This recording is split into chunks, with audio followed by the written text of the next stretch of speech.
Je me suis rendu compte que, au sein de mon couple, j'étais complètement dépendante de mon conjoint en qui j'avais toute confiance. Mais finalement, basiquement, s'il nous arrivait quelque chose à l'un ou à l'autre, moi, j'avais aucune clé et aucune information. Je déléguais tout. Ça a quand même été aussi un peu un électrochoc dans la maison, puisque mon mari m'a dit « Mais attends, pourquoi tu me demandes toutes ces informations ? C'est quoi après ? C'est le divorce. Quand une femme part à la retraite, sa pension de retraite est 40% inférieure à un homme. Qu'est-ce que le mot argent signifie ?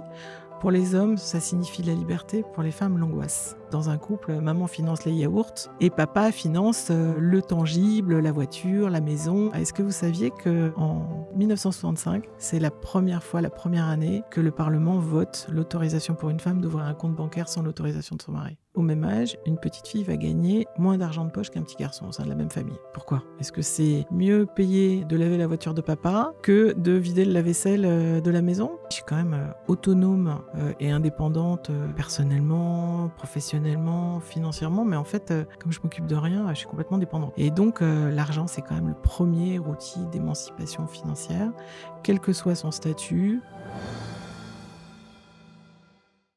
Bonjour à toutes et à tous et bienvenue sur Perspective de vie, le média qui vous aide à conquérir votre liberté financière. Et aujourd'hui, c'est un épisode très spécial car nous avons la chance d'accueillir une femme qui incarne l'engagement, la transformation et le pouvoir de maîtriser son destin financier, Angélique Fruchtenreich, la responsable relations actionnaires individuelles chez L'Oréal. Et vous allez voir, Angélique porte un engagement très fort qui est celui de rendre l'éducation financière accessible aux femmes, mais aussi de donner les clés pour briser des plafonds de verre qui sont encore bien trop épais, mesdames.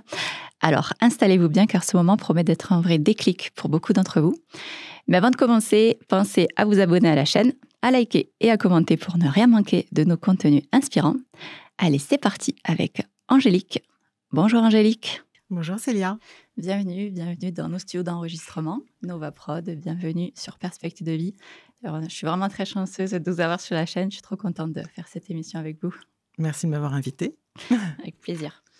Bon, Angélique, si vous voulez bien, je voudrais qu'on commence par un moment de vie personnelle qui est un peu dur, mais je pense que pour que les femmes puissent se reconnaître en nous, en vous, et qu'on puisse parler aux femmes qui nous écoutent et qu'on puisse s'identifier par le biais de votre quotidien à vous, qu'on revienne sur un épisode marquant de votre vie qui a été la période Covid. Vous m'avez confié avant qu'on démarre cette émission que au cours du Covid, vous avez perdu des membres de votre famille et que pour vous, ça a été un vrai choc parce que vous vous êtes dit « Et si jamais il arrive quelque chose à mon mari, qu'est-ce qu'il advient de moi? Qu'est-ce qu'il advient de mes enfants? Qu'est-ce qu'on a fait avec le patrimoine? Qu'est-ce que mon mari a fait avec le patrimoine ?» Peut-être que vous connaissiez même pas le notaire. Et là, ça a été un vrai déclic pour vous. Est-ce que pour les personnes qui nous écoutent, les femmes qui nous écoutent, vous pourriez revenir sur ce moment? Oui, bien sûr. Alors, c'est vrai que je l'ai pris un peu comme une anecdote au départ. Je ne l'ai pas vraiment essentialisé. J'étais un peu gênée même de le raconter au démarrage. Et puis finalement, ça fait partie de l'histoire et avec le recul, je suis très à l'aise par rapport à ça. Effectivement, il y a presque 5 ans, lors de la pandémie, je ne sais pas si vous vous souvenez, c'est pas très loin, mais on pensait qu'on allait tous mourir. Donc ça a quand même été, chacun réagit différemment, mais vous voyez, plein de choses se passer, on ne savait pas trop ce qui allait nous arriver. Et donc, à ce moment-là, c'est de là qu'est venu l'électrochoc. C'est-à-dire que je me suis rendu compte qu'au sein de mon couple, j'étais complètement dépendante de mon conjoint en qui j'avais toute confiance. Mais finalement, basiquement, s'il nous arrivait quelque chose à l'un ou à l'autre, moi, j'avais aucune clé et aucune information. Je déléguais tout. Je m'occupais des choses essentielles. On en reparlera un petit peu plus tard. Mais voilà, ça a été ce moment-là qui a été l'électrochoc. Vous étiez dépendante à quel niveau? J'étais dépendante dans le sens où je ne m'occupais pas de tout ce qui est fiscalité, par exemple, de nos impôts, de toute la partie administrative. Voilà, je gérais déjà beaucoup de choses, mais ça, à la fois par confiance, par délégation, j'avais déjà plein de choses à faire, en fait. Et puis, voilà, on oublie d'en parler, en fait, de ces choses-là, parfois. Et donc, j'ai commencé à en parler parce que j'en ai pris conscience pendant cette période-là, au sein de la famille. Donc, j'ai 2 garçons. Et puis, en fait, ça a quand même été aussi un peu un électrochoc dans la maison, puisque mon mari m'a dit: «Mais attends, pourquoi tu me demandes toutes ces informations, tous ces Mmh. éléments-là Pourquoi c'est, tout d'un coup c'est tu quoi après? C'est ouais, le divorce?» Je dis: «Non, non, ouais. pas du tout». Mais Mmh. en plus, lui, c'était lui le plus stressé par rapport à cette situation. Je dis: «Non, mais regarde, il nous arrive n'importe quoi. Mmh. On l'avait vécu avec des membres de la famille. Quelqu'un s'en va le matin et on le revoit pas dans la journée, enfin des personnes âgées. Je dis: c'est bien de faire ce point-là pour qu'au moins Ouais. on soit pas démunis ou l'un ou l'autre». Et Oui. donc ça a vraiment été la prise de conscience. Et puis, j'ai découvert aussi des réseaux d'information. Vive Média a été créé à ce moment-là. Et donc, il y avait des sujets qui commençaient à résonner, où on osait parler d'argent. Elles avaient créé un podcast qui s'appelait Osons l'oseille, où on parlait à la fois d'argent, de négociations salariales, enfin voilà, des bons numéros à avoir quand on est une femme. Et ça, je l'ai partagé aussi au sein de ma famille. Enfin voilà, ça a fait partie des éléments que j'ai partagés. Donc tout ça, ça m'a nourrie pendant cette période où on était quand même un petit peu isolés. Mmh. Je disais en introduction qu'on va essayer de donner des clés Ouais. pratiques pour les femmes qui nous écoutent. Est-ce que quand vous avez abordé ces sujets d'argent, patrimoine avec votre mari, comment est-ce que vous vous y êtes prise pour les femmes qui nous écoutent? Est-ce qu'on pourrait leur donner des conseils pratico-pratiques, leur dire il faudrait aller au-devant d'eux de telle façon, leur dire de cette façon-là? Comment vous y êtes prise de votre Alors, côté? alors c'est vrai que c'est un petit peu personnel et puis peut-être Ouais. que dans un contexte normal, je m'y serais prise différemment. Je sais pas, on va pas Mmh. refaire l'histoire. Je pense que j'ai été quand même un peu brutale. Mmh. Dans le sens où, j'ai expliqué, voilà, comme je viens de vous le dire, s'il nous arrive quelque chose à l'un ou à l'autre, qu'est-ce qu'on fait? Moi, je te fais la liste de mon compte bancaire, des principales informations, de tout ce que j'ai aussi, dans mon entreprise, puisque j'ai la chance, d'avoir, un plan d'actionnariat salarié. Enfin, voilà, des choses qu'on partage pas forcément, qu'on met en commun, mais qu'on partage pas et dont on n'a pas les infos utiles et pratiques le jour où. Et Mmh. et voilà, et je pense que j'étais un peu brutale, ce qui a dû enclencher, Oui, la réaction, oui, vous mais avez c'était dit. salvateur parce qu'il a fallu quelques semaines, voire quelques mois, mais 6, pas plus, pour qu'on se fasse cette liste et qu'on ait chacun, notre liste qu'on partage, qu'on a mis en commun. Comme ça, on est prêt. Et puis ensuite, ça a permis d'enclencher d'autres choses, notamment en termes de transmission aussi. Enfin, ça a été un moment, important sur lequel on n'a pas surréagi, mais Mmh. j'ai mis les pieds dans le plat, en fait. Ouais. Parce qu'on oublie d'en parler. Oui, Je pense que c'est plutôt ça, c'était un oubli de notre part. Parce oui. qu'il y a pas de mauvaises intentions. Oui, c'est pas voulu de votre mari non Mmh. plus, ouais, Non. moi, j'ai plein d'hommes qui témoignent et qui viennent me parler en message privé et qui me disent: «En fait, Célia, je m'en rends pas compte et c'est pas voulu, je veux pas exclure ma femme. C'est comme ça s'est fait naturellement et c'est pas contre elle». Mais quand on Ouais. explique aux hommes et c'est pour ça aussi que sur la chaîne, je veux pas exclure non plus les hommes, je veux qu'on parle aux femmes, mais aussi aux hommes parce que, les hommes me disent: «Ah ben merci Célia, parce que maintenant je vais aller au-devant de ma femme, je vais l'impliquer, je vais l'emmener aux audits patrimoniaux avec le conseiller, je vais faire en sorte qu'elle aussi, elle ait son assurance vie, qu'elle Ouais, s'y c'est bien. intéresse». Parce que c'est vrai que si je décède et c'est souvent ça le discours, c'est: «Si je décède, qu'est-ce qu'il advient d'elle?» Mmh Et mh. c'est ce qu'on leur dit, on leur dit: «Mais vous l'aimez votre femme et si vous arrive quelque chose à vous, votre femme, qu'est-ce qui devient?» Déjà, voilà, le décès, c'est un choc et en plus, elle doit gérer l'argent, l'administratif de tout ça. Mmh. C'est très dur pour votre femme. Et là, Ouais. ils le comprennent et là, ils se disent: «Ah oui, je vais aller intéresser, ma femme». Ouais, Mmh. alors ce qui était paradoxal, c'est que ce soit, mon mari ou moi, on est des financiers.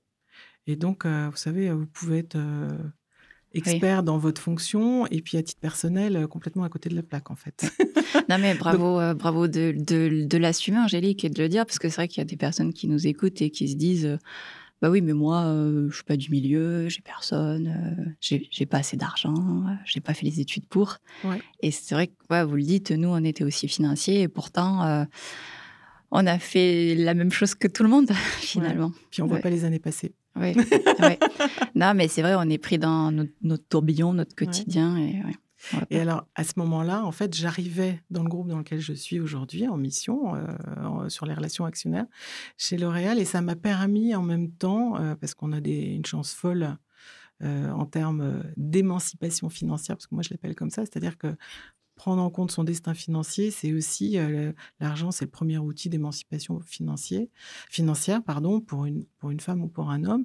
Et en fait, je suis rentrée chez L'Oréal et j'ai découvert tout le dispositif qui était à notre disposition et qui nous permettait justement de préparer, d'anticiper certaines choses et de s'organiser aussi. Donc, vous voyez, toutes ces petites informations que j'ai Ça vous a éclairé? glanées, nourries pendant quelques mois, ça m'a permis, en fait, d'avancer, d'aller plus loin. Et puis, on en reparlera aussi de me rendre compte qu'il y a à la fois des biais, mais il y a aussi un manque souvent d'éducation financière qui fait qu'on ne sait pas trop par quel bout le prendre. Donc, cette période, elle a été quand même à la fois intense pour tous. Et puis, à titre personnel, il y a des choses qui ont résonné. Et je me suis retrouvée dans une situation où je me suis dit, mais en fait, je suis passée à côté de tout ça et ça ne peut plus durer. Et pour les femmes qui nous visionnent actuellement, qu'est-ce que vous leur conseilleriez, Angélique, d'abord, comment elles devraient aborder le sujet avec leur mari sans les brusquer? Est-ce que vous avez des idées, des conseils à leur donner de la manière de les approcher sur Alors, ce c'est thème-là? marrant parce qu'il me semble que cette conversation, vous l'avez eue avec Alix Doranty, il n'y a pas très longtemps, qui est venue à votre rencontre et que j'avais rencontré aussi Alix quand j'ai pris le sujet à bras-le-corps dans ma sphère personnelle et professionnelle. Et en fait, ce qu'elle aime dire, et c'est tout à fait exact, c'est qu'il faut oser parler d'argent. Voilà. En France, on sait qu'il y a un tabou important autour de l'argent. D'ailleurs, il y a un baromètre qui est sorti il n'y a pas longtemps, organisé par Vive, qui est fait chaque année depuis 4 ans sur les femmes, le rapport des femmes et des hommes aussi à l'argent.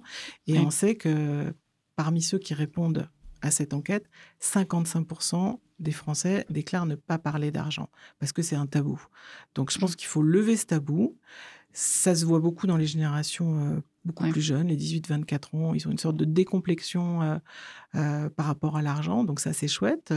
Est-ce qu'ils vont réussir à garder cette manière ouverte de parler d'argent quand ils vont vieillir, quand ils vont avoir des situations peut-être de plus en plus importantes? Parce que c'est peut-être aussi ça, quand on avance en âge et qu'on a des situations professionnelles ou financières qui s'améliorent, parfois, on a peut-être moins envie d'en parler. Mais en tout cas, les 18-24 ans, clairement, ils parlent d'argent. Donc, je pense qu'il faut oser en parler. L'enjeu de la sphère domestique est vraiment très important.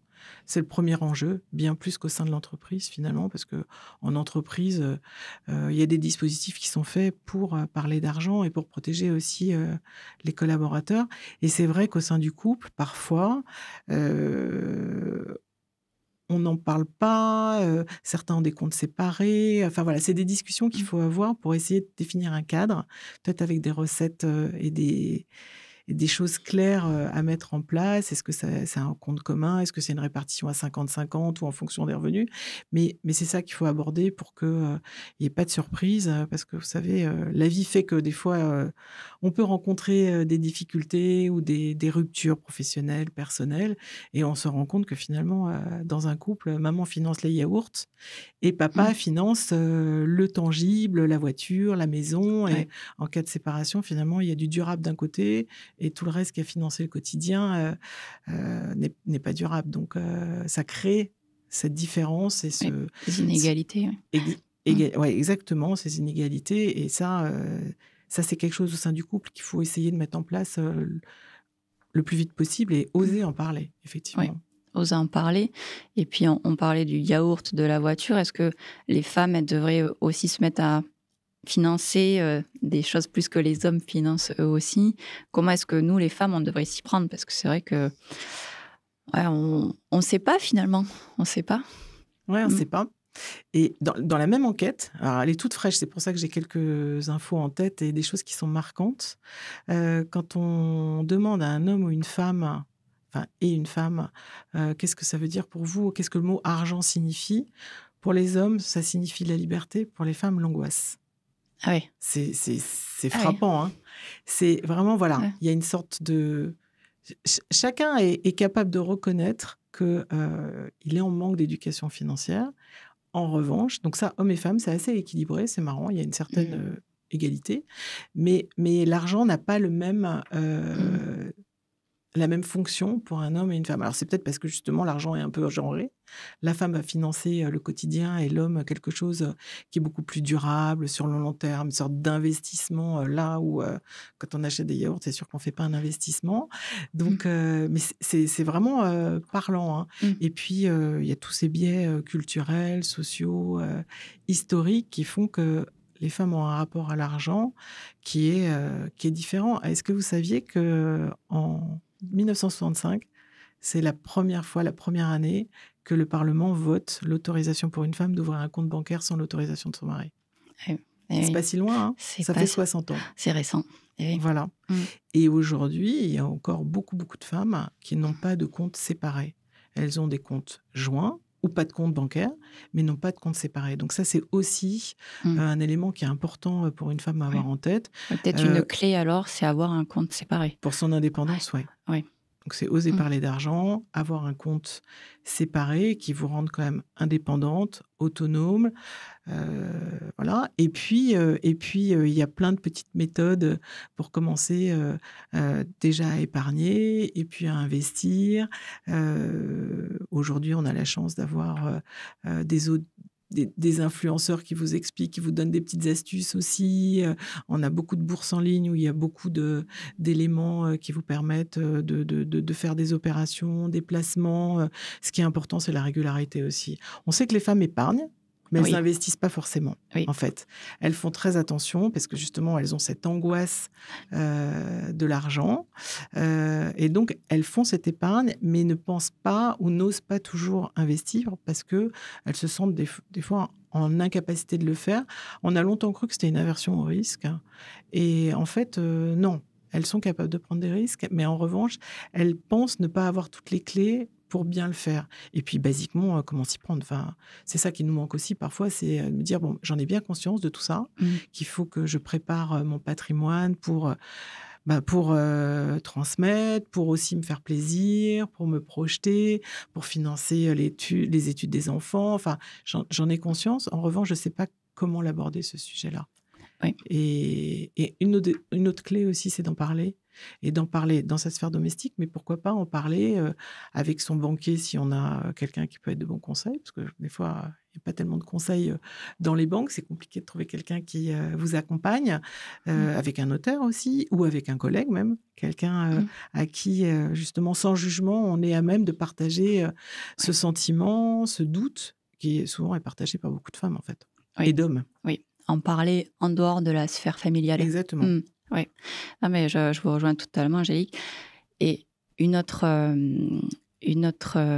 solution pour que les femmes s'intéressent à l'argent et à l'investissement et qu'elles osent parler d'argent, c'est aussi aller en parler avec des femmes. Moi, j'ai beaucoup de femmes qui me disent, et coucou Anna Maria, je sais qu'elle regarde tous les épisodes. Non, mais Anna Maria, elle m'a dit, ça me choque quand elle me fait ce témoignage-là, moi ça me choque personnellement. Elle me dit, autour de moi, les seules personnes à qui je peux parler d'argent, ce sont des hommes. Mais je n'irai jamais parler aux hommes d'argent parce que j'ai trop peur de paraître trop ambitieuse ou trop prétentieuse. Moi, ça me choque ce genre de discours. Et donc, elle me dit, j'ai conscience qu'il faut que j'investisse. Je le sais, hein, parce que c'est la société, parce que c'est la retraite. Ça fait, voilà, on sait très bien que... Voilà, elle a une trentaine d'années, donc voilà, elle sait très bien que la retraite, ça va être compliqué pour nous. Et elle me dit, j'ai conscience. Mais je ne le fais pas parce que j'ai besoin de parler d'argent, j'ai besoin de parler investissement. Mais comme j'ai que des hommes, je passe pas l'action. Censure. Voilà. Et donc, c'est pour ça que on est là aujourd'hui. Merci Angélique, parce qu'il faut que les femmes prennent plus la parole. Il n'y a que des hommes qui font. Il y a beaucoup de... Alors, vous parliez aussi d'influenceurs, mais il n'y a que des hommes aussi. Donc, on a trouvé quelques jeunes femmes. Il y a quelques femmes, oui, mais c'est vrai que ce n'est pas les plus exposées aussi. C'est pas celles qui... Elles ne sont pas autant représentées que les hommes. Mais elles ont des communautés de femmes, principalement, c'est vrai. Et elles ont le bon vocabulaire, les bonnes pratiques, le bon angle d'attaque. Donc, non, on peut faire des choses. Mais ce qui a résonné aussi dans toute cette période, c'est aussi quand j'ai découvert que, alors pas moi à titre personnel, mais qu'en fait, quand une femme part à la retraite, sa pension de retraite est 40% inférieure à un homme. Donc là... Non, mais en fait, je suis la première concernée par cette histoire. Je m'y prends un peu tard, tant pis. il n'est jamais trop tard, mais en fait, qu'est-ce que je regrette de ne pas avoir été sensibilisée et découvert ces sujets-là. Parce que c'est vrai qu'il y a des tabous et donc en famille, même on voit dans des réunions de famille, des dîners, déjeuners de famille, c'est quand même des sujets un peu comme la politique qu'on n'ose pas aborder. Ouais, ça, c'est certain. Et le fait de dire 40% de retraite en moins pour une femme par rapport à un homme, franchement, c'est la double peine, quoi. C'est vraiment la double peine. Ouais. Et on l'explique, hein, parce qu'une femme, pendant son parcours, elle va avoir des périodes de maternité. Et pendant ces périodes de maternité, ce n'est pas les principales, hein, mais ça va être des périodes pendant lesquelles un homme va changer 1 fois, 2 fois de job. Et donc, va commencer à gravir les échelons de la rémunération qui progresse. Ça crée une sorte de décalage. Et puis après, il peut y avoir du temps partiel pour s'occuper des enfants. Et boum, et quand on part à la retraite, en fait, finalement, tout ce qui s'est cumulé pendant cette carrière qu'on n'a pas forcément envisagé ou imaginé, les compteurs le montrent au moment du passage à la retraite. Donc ça, c'était vraiment important pour moi déjà, à titre perso. Et puis parce que finalement, j'en ai beaucoup parlé autour de moi. Donc, j'ai fait des rencontres à l'extérieur de mon réseau professionnel, des rencontres vraiment sympas où on s'est rendu compte finalement qu'on arrivait tout un peu à la même conclusion, qu'on n'osait pas en parler, qu'on n'avait pas forcément les clés. Et puis, j'en ai beaucoup parlé en interne. Chez L'Oréal, donc la société dans laquelle je travaille, le groupe dans lequel je travaille. Et petit à petit, en fait, au fur et à mesure des discussions, c'est pareil avec des financiers ou des non-financiers, on voit bien que l'œil s'éclaire. C'est-à-dire que quand on aborde le sujet en disant tiens, je travaille sur ces sujets-là parce que je trouve que ça fait sens, je fais de la communication financière toute l'année, donc je parle de portefeuille, je parle à des actionnaires individuels toute l'année, on les encourage, on leur explique comment et pourquoi ce serait bien qu'ils continuent à conserver les titres de la maison, en acheter. On réfléchit beaucoup à comment recruter de nouveaux actionnaires. Donc je me dis c'est quand même le monde à l'envers, quoi. Toute la journée, on travaille sur ces sujets. Quels sont les bons angles pour présenter l'entreprise, pour encourager, même si on n'a pas le droit de le faire, mais donner des arguments sur la stratégie, sur les valeurs, sur les fondamentaux de l'entreprise. Et puis moi, de mon côté, qu'est-ce que je fais Je m'occupe pas de moi, en fait. Merci pour votre sincérité. Merci pour votre sincérité, Angélique, parce que oui, c'est vrai, vous baignez dedans. Depuis 20 ans. Et pourtant, à titre personnel, non. Ouais. Alors si, j'ai eu la chance de travailler dans 3 groupes de côté dans lesquels il y avait de l'actionnariat salarié. Donc, j'avais mon petit portefeuille. Donc, je me suis constitué un patrimoine sans le savoir, en fait, sans vraiment m'en rendre compte. Avec le PE. Exactement. Plan épargne entreprise. Ouais. Exactement. Donc, sans le savoir, en fait, ça travaille pour vous, c'est bloqué, effectivement. Avec l'abondement. Exactement. Ouais. Et puis, il y a des moments où on achète sa résidence principale, où on se marie, où on peut débloquer cet argent et en bénéficier. Et c'est vraiment une chance. Vraiment, c'est vrai, quand on travaille dans des groupes qui proposent ça à leurs salariés, c'est aussi une manière de les protéger et de protéger leur avenir aussi en les aidant à se constituer un patrimoine. Et finalement, on ne se rend pas vraiment compte sur le coup, mais c'est au fur et à mesure des années, on se dit ah oui, quand même. Sur le long terme. C'est quand même un truc sympa, quoi. Ça va pouvoir m'aider pour la suite. Sur le long terme, ça a fait des petits. Exactement. Et donc, à force d'en parler, finalement, j'ai senti, certaines de mes collègues sont venues vers moi en me disant mais attends, t'as complètement raison, mais je sais pas comment m'y prendre. C'est quoi, par quoi je dois démarrer? Est-ce que tu sais s'il y a des sites qui existent? Voilà. Et une collègue plus récemment m'a dit tiens, j'ai vu une influenceuse là, elle parle d'un truc, mais c'est un peu une formation et je trouve que c'est vraiment intéressant. Mais est-ce que tu penses que participer à une masterclass, parce que ça va me coûter un petit peu d'argent, est-ce que ça peut faire sens? Enfin, voilà. Je dis écoute, c'est tout ce qui peut t'aider à débloquer ce tabou, et déjà le fait que tu aies le déclic, t'en prennes conscience, tu as déjà fait une grande étape, et naturellement, et puis en fonction de ce qu'on fait au sein du groupe aussi, tu vas commencer par investir dans l'intéressement participation. C'est de l'argent qui va être bloqué, mais c'est pas grave, tu vas le laisser, tu vas l'investir de manière, on a la possibilité d'investir dans des fonds qui sont à des niveaux de risque qui sont différents. On a la chance depuis 2018 d'avoir un plan d'actionnariat salarié qui est maintenant complètement annuel. Donc ça aussi, c'est de l'argent, même si tu mets pas beaucoup. Mais si tu places un petit peu d'argent et cet argent, tu n'y touches pas, tu vas voir dans quelques années, tu auras la joie et la satisfaction de voir que ça t'a rapporté facilement. Donc finalement, sans le savoir, tu commences. Oui. Puis après, il y a d'autres solutions, puisque ce qui est important, c'est aussi la régularité, même avec des petites sommes, mais de faire de manière régulière et pas seulement une fois de temps en temps. Non, mais merci de le rappeler, Angélique. Et pour vous qui nous écoutez, intéressez-vous au sein de votre entreprise. Ouais. Il y a des super plans entreprises. Il y a un super abondement. Et l'abondement, pour beaucoup, c'est un terme vulgaire, voilà, très nébuleux. C'est vous mettez une somme, vous investissez une somme et votre entreprise Ouais. vous donne, c'est peut-être 30%. Moi, je sais qu'avant, j'étais chez Allianz, c'était 30%. Vous avez 30% donnés de supplémentaires Exactement. par l'entreprise. Donc, Exactement. c'est super. Il faut foncer et il faut s'intéresser à ce qui est fait en interne au sein de l'entreprise. On n'en a pas toujours conscience et puis parfois, Oui. il y a beaucoup, beaucoup d'informations.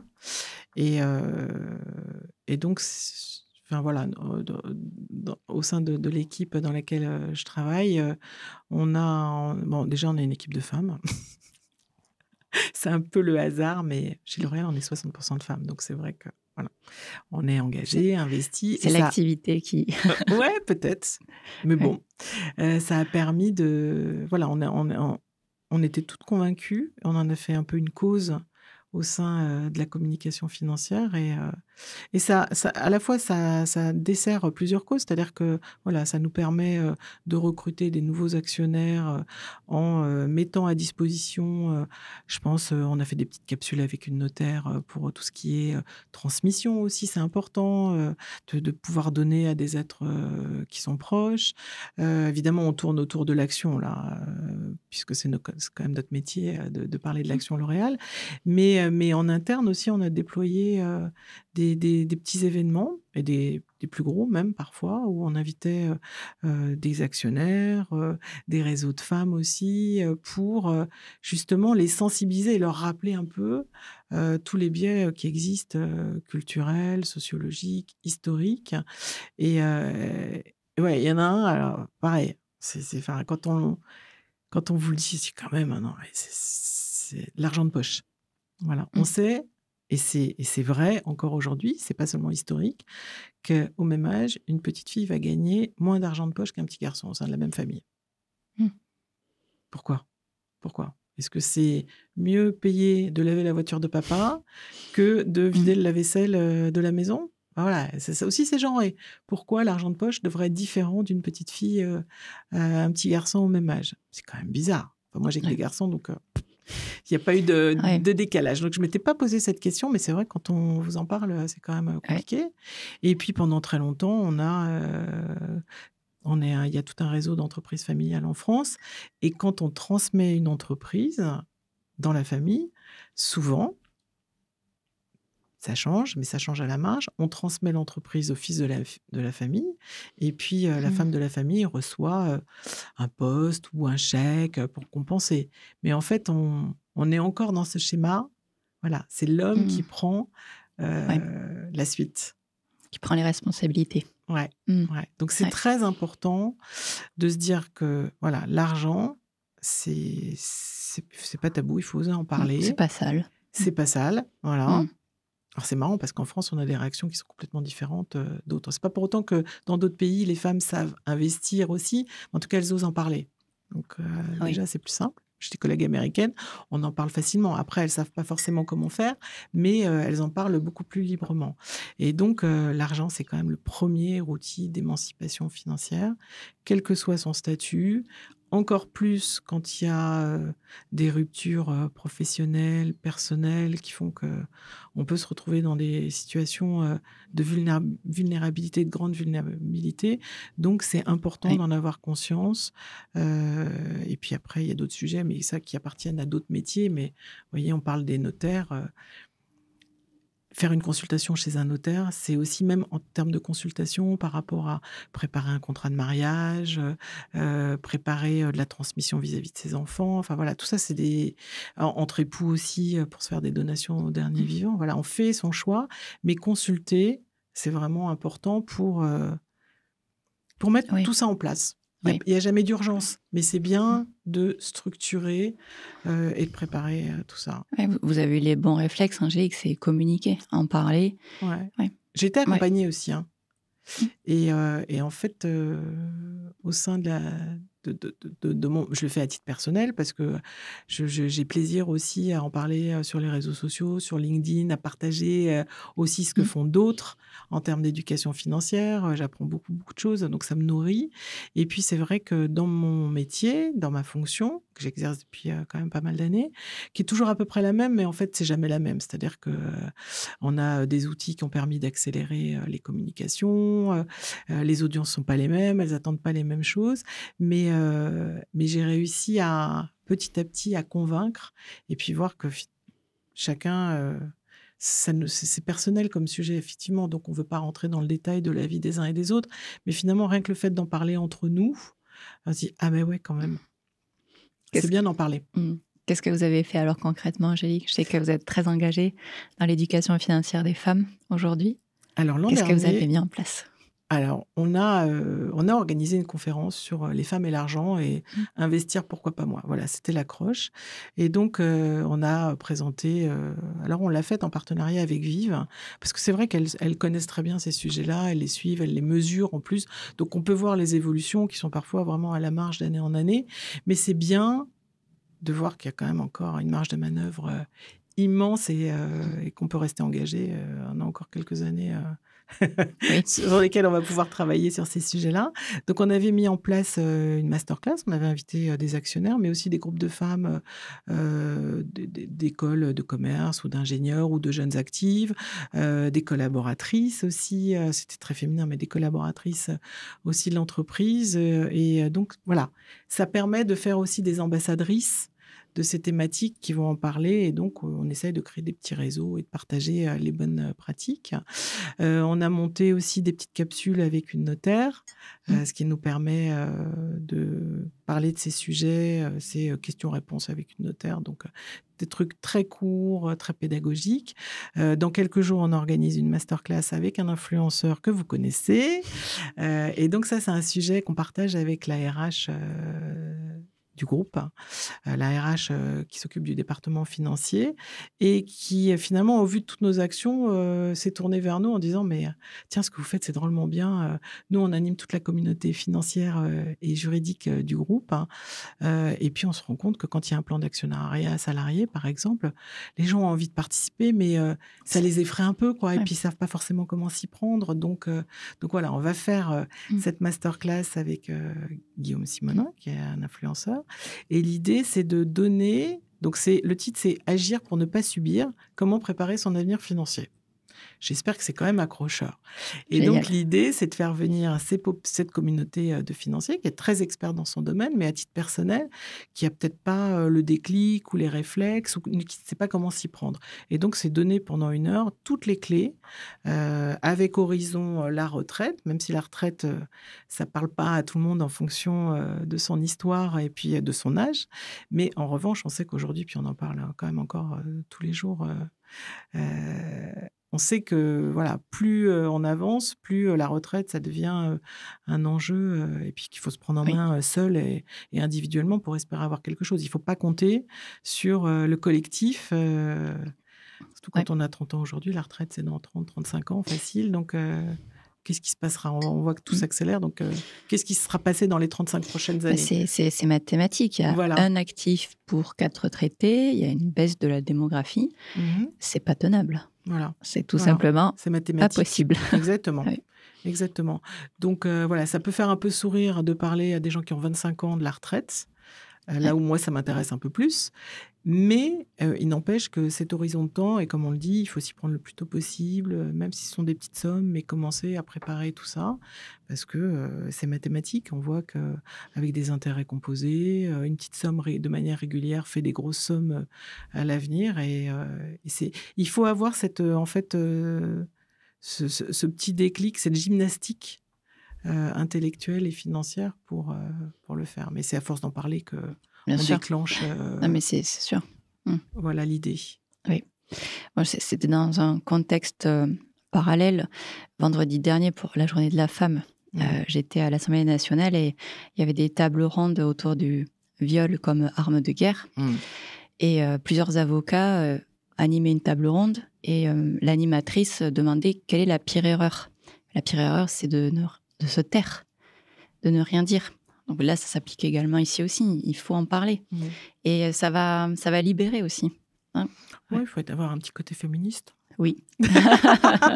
C'est pas violent. C'est pas violent. Féministe, ça ne veut pas dire extrémiste. Exactement, exactement. Il faut, parce que je crois que les femmes sont quand même... Évidemment, il faut toujours le faire avec les hommes, parce que l'idée, c'est pas de faire un MeToo de l'éducation financière. Hein. C'est pas du tout ça. Parce qu'on se rend compte, en plus, que les femmes, les hommes, des fois, n'ont pas conscience de cette injustice, en fait.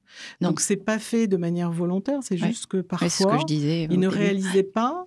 Et donc, c'est pas contre leur notre femme. éducation fait que ça change. Les plus jeunes, quand même, ont un rapport très différent par rapport à ça. On parle plus facilement, compare leur rémunération. D'ailleurs, je pense qu'en termes de RH, dans certaines sociétés, ça pose aussi question. C'est-à-dire que là où on ne parlait pas de son salaire, aujourd'hui, les jeunes en parlent très facilement et comparent. Oui. Donc, mais c'est bien parce que ça fait avancer aussi les choses. Et parce que l'émancipation financière, c'est évidemment l'argent comme outil, mais c'est plein de sujets. Enfin, c'est savoir négocier son salaire, c'est savoir négocier sa promotion, c'est ne rien lâcher. C'est plus facile pour un homme de le faire que pour une femme. Ça, c'est aussi chiffré. Est-ce que pour vous, l'émancipation économique, c'est une urgence ? Ah ouais, je crois. Ouais, je crois. Et il faut surtout emmener les hommes aussi pour qu'ils s'en rendent compte aussi. Ouais, je pense que c'est une urgence. Ouais. On voit cette accélération, aussi cette paupérisation qui touche tous les jours dans les infos françaises. On entend parler de drames, on entend parler de familles monoparentales. Évidemment, il n'y a pas de lien entre l'émancipation financière et la famille monoparentale, mais c'est quand même, il y a des chiffres et des statistiques qui disent que c'est quand même plus compliqué pour une femme qui est seule, avec un revenu, d'élever des enfants, parce que son budget n'est pas le même qu'avec un couple, au sein d'un couple. Oui. Donc, oui, je pense que ça s'accélère. Et c'est pas seulement aussi d'avoir cet état d'esprit, c'est évidemment, ça peut faire peur, parce qu'on se dit, finalement, l'argent que j'ai, je veux pas l'investir, parce que s'il m'arrive quelque chose, j'ai pas cet argent disponible, et donc je me sens pas légitime à l'investir. Mais de toute façon, il y a différentes phases, il y a une sorte de pyramide, même un petit peu, il faut l'épargner, surtout pour être sûr justement de couvrir ces dérapages ou ce risque. Et puis après, quand il reste un peu disponible, c'est pour ça que c'est bien de commencer le plus tôt possible, de pouvoir l'investir avec différents outils sans se mettre en risque forcément. On n'est pas obligé de se mettre en risque. Et puis il y a des étapes à franchir. Mais oui, je crois que c'est bien quand même d'en faire prendre conscience. Mais déjà, dans un premier... Se protéger quand même. Oui, c'est sûr. Dans un premier temps, c'est déjà essayer de négocier son salaire, prendre conscience de sa valeur, parce qu'il y a quand même encore aujourd'hui beaucoup de femmes qui n'ont pas ce qu'elles devraient avoir. Ouais. Donc, c'est oser aller négocier, oser aller demander plus, et ensuite bien gérer son argent. Et après se dire, c'est 10% de son salaire, mais 10%, je l'alloue automatiquement à de l'investissement. C'est vraiment, c'est de l'éducation en fait. Et c'est d'avoir ce réflexe. Oui. Non, mais c'est bien de rappeler que l'argent, investir, c'est ça qui va faire que on va se constituer un patrimoine, on va se mettre en sécurité. Oui, c'est ça. Parce que c'est pas qu'une question de liberté aussi, c'est une question de sécurité. Exactement. Et puis c'est aussi se projeter, pouvoir planifier des choses. C'est rassurant aussi de se dire que voilà, je fais attention, je prépare la suite. Si j'ai un pépin, je ne suis pas dépendante. Parce qu'en fait, c'était ça aussi dans l'électrochoc, dans cette prise de conscience au moment de la pandémie. Je me suis dit, je suis quand même autonome et indépendante personnellement, professionnellement, financièrement. Mais en fait, comme je m'occupe de rien, je suis complètement dépendante. Oui, c'est ça. C'était, voilà, je me sens libre, émancipée et tout. Et puis, comme j'avais la main sur rien, parce que ça m'arrangeait bien. Ouais. Là, en fait... c'est bien de le rappeler, Angélique, parce qu'il y a plein de femmes qui me disent « si, je suis complètement indépendante, j'ai mon salaire, j'ai mon travail. » Ouais, mais non. Bon, 5 ans après, Je suis toujours mariée, voilà. Et c'est rigolo parce que ce combat, hein, oui, féministe, on peut le dire quand même, de dire c'est quand même assez injuste. Mais je l'ai tellement partagé en famille que j'ai embarqué mes fils dans l'histoire, qui ont 22 et 24 ans. Et c'est marrant parce que je pense qu'il y en a un qui aide sa petite amie aussi, qui avait dû ouvrir un petit compte, un compte titre ou un PEA, et puis en fait qui n'en faisait rien parce qu'on n'a pas le temps, parce qu'on oublie, parce qu'on ne sait pas comment s'y prendre. Mais déjà, elle avait quand même constitué cette ouverture. Et tout ce que je leur ai raconté, plus que ce que je leur raconte sur ce que je vis au sein de l'entreprise où j'ai la chance d'avoir cette opportunité, et je m'en rends encore plus compte parce que moi, je suis rentrée récemment dans l'entreprise et que j'avais pas vécu ça dans d'autres groupes aussi. C'est-à-dire que voilà, j'étais dans des groupes où l'intéressement, il y en avait les bonnes années. Et puis, s'il n'y en avait pas, il n'y en avait pas. Et il n'y avait pas du tout cette protection, ce qu'on appelle nous chez L'Oréal le share and care, c'est-à-dire qu'on accompagne les salariés tout au long de leur carrière pour se constituer une épargne, pour avoir des solutions qui protègent les collaborateurs. Et donc là, je me suis dit, oh là, c'est quand même à la fois de la chance et puis une opportunité. Et donc, mes enfants en entendaient parler. Et j'ai 3 hommes à la maison, donc il faut quand même des fois pas lâcher l'affaire. Mais je suis contente parce que, en fait, à force d'en parler, ils ont ouvert. Chacun, ils ont pris ça un peu en forme de jeu. L'un est rémunéré pendant ses études, donc il s'est dit, mais finalement, l'argent que je gagne, que j'épargne, je perds de l'argent. Donc, il s'est ouvert un PEA, il a commencé à boursicoter, des titres dont je lui parlais, évidemment. Et puis, il m'a emmené, lui, sur d'autres outils un peu plus jeunes. Échange. Ouais. Et de temps en temps, on en parle. On n'en parle pas au quotidien, mais je sais que lui, il surveille quand même régulièrement. Et puis, il a emmené son frère, qui n'est pas rémunéré pendant ses études, mais qui avait un petit peu d'épargne. Et vous prenez plaisir, finalement, à faire ça avec eux. Et voilà. Ouais. Et c'est marrant. Voilà. Et en fait, je suis très contente de ça. Parce que ça a permis, d'en arriver là. Peut-être qu'il l'aurait fait autrement ou peut-être plus tard, j'en sais rien. Mais le fait de le partager, on en a ri, hein. Mais ils se sont moqués aussi beaucoup de moi quand je parlais de ces sujets-là. Parce que j'écoutais les podcasts de Vive qui s'appelaient Osons l'oseille. Je trouve ça très drôle. Et en fait, c'était que des témoignages de femmes, principalement, mais aussi d'hommes, mais de femmes qui expliquaient leur situation personnelle et tout. Et en fait, à chaque fois, ça me ramenait à quelque chose que j'avais vécu, puis je le racontais. J'écoutais les podcasts en vacances, là, quand on est sur la route, qu'on fait un peu de kilomètres et qu'on n'a rien d'autre à faire, et puis je le partage. Et en fait, ils m'écoutaient d'une oreille distraite, mais ils m'écoutaient quand même, et puis ils sont passés à l'action, ils se l'appliquent à eux, donc c'est bien. Non, c'est bien. Je suis contente de ça, en fait. Ah oui, vous voyez, mesdames, ça peut être un super sujet de conversation avec vos enfants aussi. Mais souvent, les femmes en parlent plus facilement à leurs enfants que les hommes. Oui. Parce qu'on a quand même un peu moins de tabou par rapport à ça. Et mis à part aborder ces sujets avec vos enfants, éduquer vos enfants, avec l'investissement, l'argent, qu'est-ce que vous avez mis d'autre en place, Angélique? Qu'est-ce que vous avez fait concrètement après cet électrochoc? À titre personnel? Oui. Je suis en train de préparer la transmission. Voilà, je trouve que c'est bien. Il y a des dispositifs qui existent.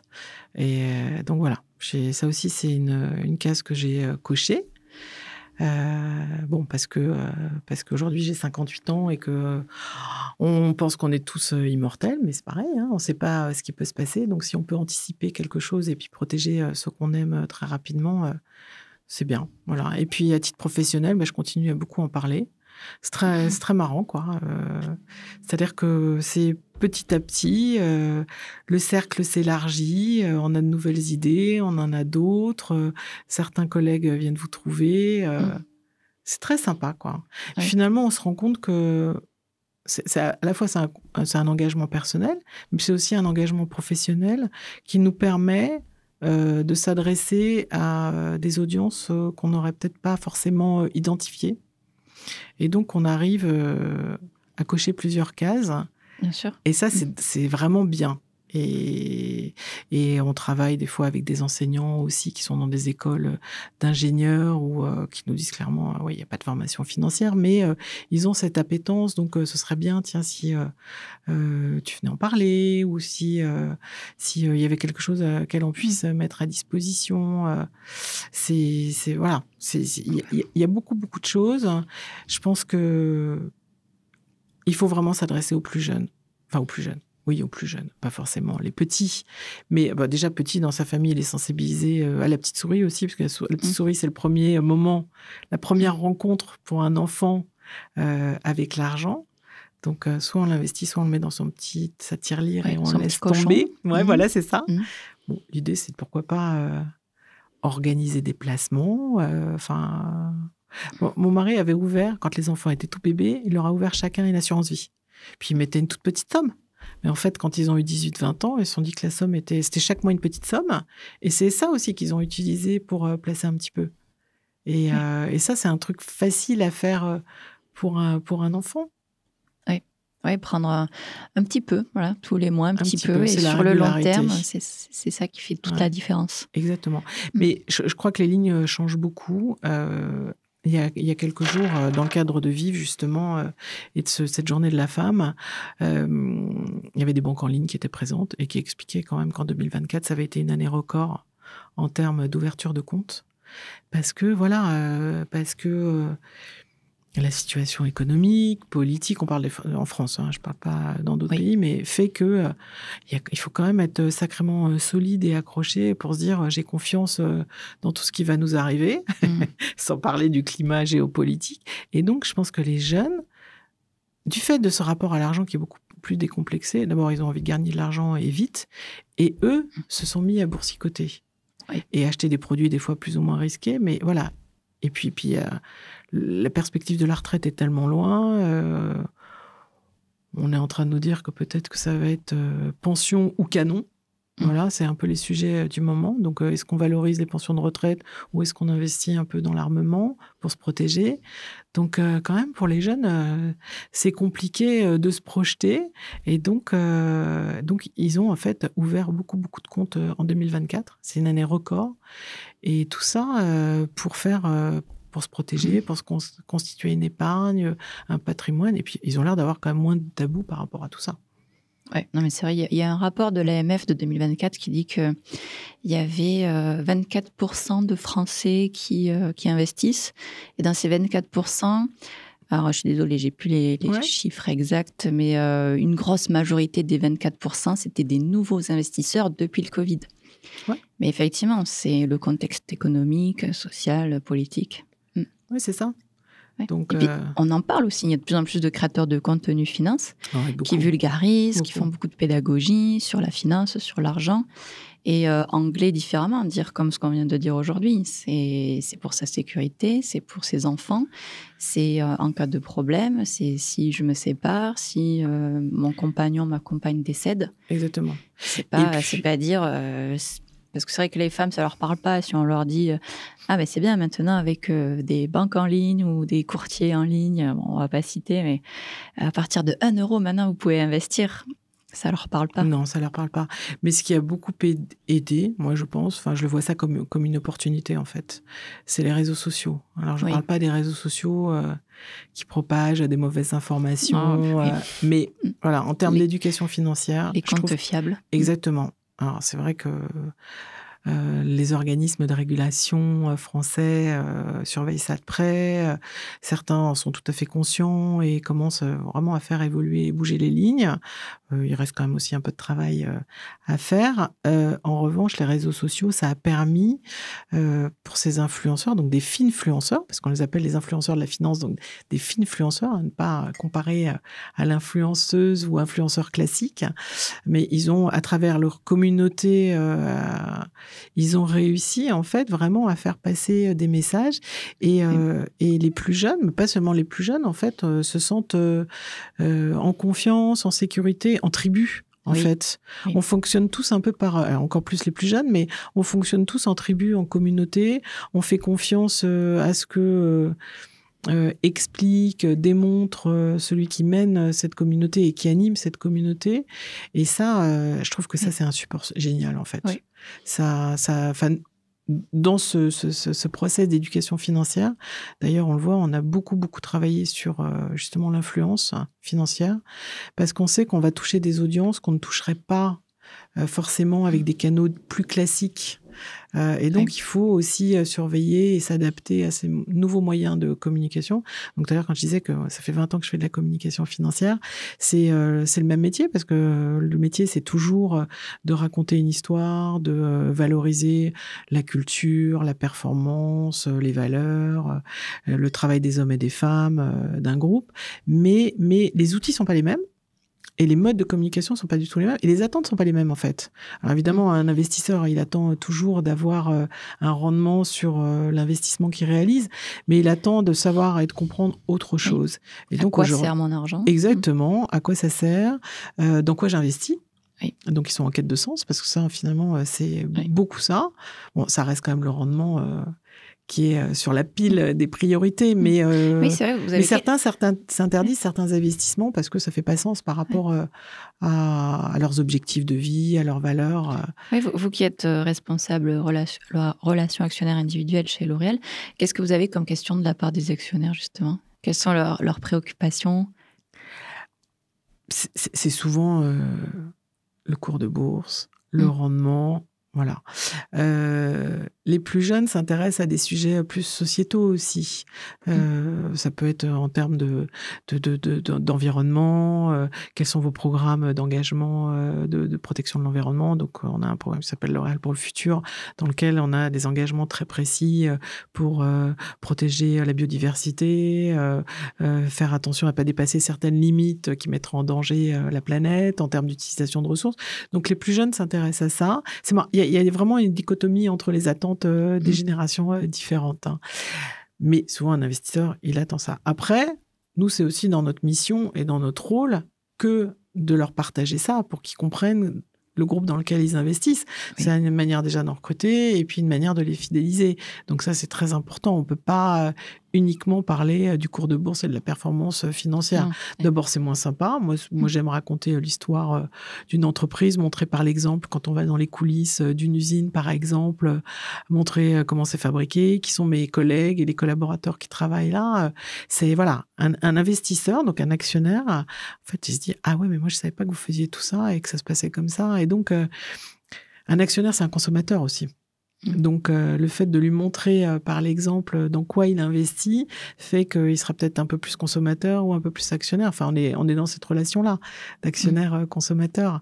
Et puis moi, je trouve que en fait, le digital et les réseaux sociaux, ça a permis justement, ça demande de passer beaucoup plus de temps, par contre, parce que on démultiplie les réseaux finalement, mais on se repose en permanence la question de se dire, mais ça a plus d'impact. À qui on s'adresse, qu'est-ce qu'on a envie de leur raconter, qu'est-ce qu'ils attendent. Et donc, voilà, le métier est le même, mais en fait, on le fait de manière complètement différente. Et ça, c'est sympa. Ouais, et puis, vous pouvez toucher beaucoup plus de monde via les réseaux sociaux, c'est sûr. Vous pouvez diffuser votre parole à une échelle complètement il y a un peu plus d'immédiateté, mais effectivement, et ça nous permet de cibler des audiences qu'on n'arrivait pas à identifier ou pas à cibler de manière plus classique. Donc ça, c'est quand même une opportunité géniale. Oui, c'est certain. Et il faut continuer, Angélique, toujours l'éducation financière des femmes notamment. Oui. Parce que les femmes, c'est catastrophique. Ouais, les hommes, comme vous dites, ils sont convaincus. Ils savent, comme l'argent pour les femmes, angoisse, pour les hommes, liberté. Ça, c'est intéressant parce que là, je ne savais pas ça. Ouais, pour angoisse, liberté. Non, il faut qu'on fasse prendre conscience aux femmes. Le rapport à l'argent n'est pas du tout le même. Hein. Il faut leur faire prendre conscience que c'est la liberté. L'émancipation. C'est ça, liberté, sécurité, émancipation. Une dernière question, je ne sais pas, je n'ai pas de chrono, mais à mon avis, on a pas mal discuté. Oui. Une dernière question, Angélique, si vous voulez bien. Quel conseil inspiré de votre expérience chaque femme devrait-elle retenir sur la finance ? Sur la finance. Bon, je pense même tout court, c'est ne jamais rien lâcher, quoi. Et puis rester curieux, ouvert, voilà, échanger, écouter aussi les autres. Bon, voilà, moi j'ai un parcours, c'est vrai, de financière classique à la base, mais toutes les périodes n'ont pas été simples. Bon, j'ai connu le chômage aussi, donc ça a été une période plus difficile, on va dire, et dans laquelle j'avais trouvé comme solution de créer un blog C'était en 2012, autour de la communication financière et de partager des bonnes pratiques. En fait, ce que je mettais dans mon blog, c'était rigolo. C'était en 2012, ouais, c'est ça. Donc, LinkedIn, j'ai relu hier, LinkedIn en France a été développé en 2008. Donc, en fait, c'était quelques années après, mais assez tôt. En fait, aujourd'hui, on connaît la force de LinkedIn. Ouais. Et donc, sur ce blog, je partageais les bonnes pratiques. C'était au moment de l'IPO de Facebook. Et donc, ça m'intéressait parce que d'abord, comme j'avais plus de poste, j'avais plus de carte de visite, j'ai disparu des radars. Donc, pour rester employable sur un sujet qui me tenait à cœur, j'ai monté ce blog et je partageais les bonnes pratiques des émetteurs et je partageais à d'autres et à mon réseau déjà. Et ça, donc, il faut rien lâcher. Et ça m'a servi de carte de visite pour être embauchée, en fait. D'accord. Avant l'oral. Vous étiez déjà une créatrice de contenu, Angélique. Ouais. En fait, ce que j'aime, c'est animer ces communautés et puis partager des choses dont on a conscience et connaissance quand on est dans notre mission et dans notre fonction, mais de l'extérieur, qui sont pas forcément perçus ou compris. Et donc, c'est ça, en fait, la communication financière grand public. Je parle pas de la communication institutionnelle financière, parce que on rentre dans un sujet technique. Mais voilà, je pense qu'il faut tout le temps rester à l'affût, curieux. Ça, c'est la curiosité, c'est quand même très important aussi. Et puis j'ai la chance d'avoir des patrons qui me font confiance aussi, des patrons et des collègues qui me font confiance. Donc ça, c'est sympa. Voilà, il faut y aller pas à pas. Et puis quand l'environnement professionnel est convaincu, ça donne de la force quand même et de l'énergie pour continuer et en parler. Ouais, je peux témoigner aussi à titre personnel. Je parle avec beaucoup de femmes autour de moi, et pas que sur l'investissement, l'argent aussi, sur l'entrepreneuriat. Parce que moi aussi, voilà, et on est très seuls aussi, et en parler avec d'autres femmes, ça donne beaucoup d'énergie, beaucoup de force de continuer et d'agir, de passer à l'action, de faire. Ouais. Exactement. Et puis je crois que aujourd'hui, on sait que le pouvoir, c'est pas forcément détenir une information, c'est en tout cas la partager. Oui. C'est vrai. Ça a beaucoup changé aussi. C'est-à-dire que longtemps, on a cru que peut-être qu'on avait une information, on avait le pouvoir. Et aujourd'hui, je pense que le vrai pouvoir, c'est justement de le partager et d'animer ces communautés. Et à plusieurs, c'est comme dans une équipe. Hein. Plus on est de cerveau, plus on a d'idées et plus fort on est. Et ces réseaux, ça permet aussi Enfin voilà, dans l'éducation financière, j'ai rencontré des femmes business angels, j'ai rencontré des banquières, dont Alix de Ranty. C'est à la fois découvrir leur parcours personnel et puis ce qu'elles mettent en place aussi dans leurs entreprises en sorte d'entrepreneuriat, parce que c'est un peu de l'entrepreneuriat avec la maison qui vous soutient quand même, mais c'est un peu d'entrepreneuriat. Avec Ladies Bank, elle a cofondé. Exactement, elle a fait un Bank. truc génial. Oui, mais c'est vrai que c'est que pour les banquières au sein de chez Odo BHF. Donc c'est déjà superbe, c'est superbe. Oui. Et c'est vrai que ça reste au sein de la banque privée. Oui, elle s'adresse pas à n'importe qui non plus. Mais c'est de son constat de voir essentiellement des hommes en entretien qu'elle s'est dit mais je comprends pas. Il y a plein de femmes qui ont des belles situations ou qui ont hérité de patrimoine et finalement je vois que des hommes en entretien. Où sont-elles? Oui, c'est ce qu'elle me disait. C'est très drôle. Il y a 10 ans, avant qu'elle cofonde Ladies Bank, les femmes clientes de la banque privée Odo BHF envoyaient leur mari, envoyaient leur notaire, envoyaient leurs frères. Exactement. Mais elles n'allaient pas, à l'audit patrimonial. Et nous, c'est ce qu'on fait un petit peu aussi au sein de l'équipe. On s'est emparé de cette cause. En fait, c'est pas une mission, mais c'est un engagement. Et donc, on mène ça en parallèle et on se rend compte que finalement, à la fois pour l'interne et l'externe, ça résonne. Et puis, dès qu'on sort quelques chiffres clés, la pension de retraite inférieure pour une femme par rapport à un homme, l'argent de poche, enfin, des petits trucs comme ça, on les connaît, ces biais. Mais quand on les rappelle, on se dit, ah oui, quand même. Oui, c'est des choses du quotidien qu'on fait, on ne se rend pas compte de l'impact derrière. Exactement. C'est comme, je reviens, j'étais encore à l'Assemblée nationale vendredi dernier et ils avaient fait venir Caroline Vigneault, c'est une humoriste qui parle de tous ces sujets-là, les femmes, l'argent, le couple, l'argent. Et à un moment dans son sketch, vendredi, elle disait il y a une petite fille, elle a fait la grève de la faim jusqu'à ce que ses parents arrêtent de lui dire de faire le lit de son frère.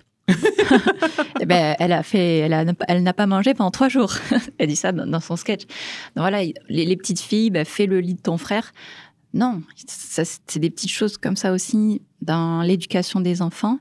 Non, le garçon, l'enfant, il fait son lit. La petite fille, elle fait son lit à elle, mais elle fait pas le lit de ses frères. Mais c'est de l'esclavage moderne, ça. Oui, mais on pense pas mal. On pense pas mal, mais c'est vrai que... C'est tous ces biais. Ouais. C'est l'éducation, en fait, qu'on a reçue, qui parfois se transmet, et puis parfois, on arrive quand même à faire évoluer quand on en a pris conscience. Mais ouais, c'est sûr. Les inégalités, ça commence surtout au sein des familles. Exactement. Ouais. Exactement. Ouais.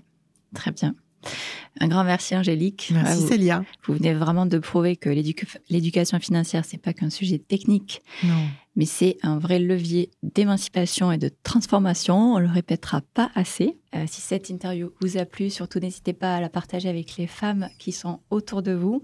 Comme on le disait, c'est en multipliant la parole, en multipliant l'échange, ces échanges qu'on pourra créer une génération de femmes financièrement autonomes, libres financièrement, émancipées. Merci encore, Angélique. Merci pour votre sincérité. Je pense que c'est très important pour toutes celles et ceux qui nous écoutent aussi, parce que les hommes aussi, il y a beaucoup d'hommes qui écoutent, et eux aussi, ça leur crée des petits électrochocs. C'est important de partager sa propre expérience, ces petits tips pratiques à soi pour pouvoir que ceux qui nous écoutent les transposent à eux aussi à leur quotidien. Donc vraiment, merci. Merci de ce partage. Et merci également à vous d'avoir visionné cette émission. Prenez soin de vous et surtout, prenez soin de vos finances. On ne répétera pas assez encore une fois. Merci, à dimanche prochain sur Perspective de vie. À bientôt, Célia. À bientôt.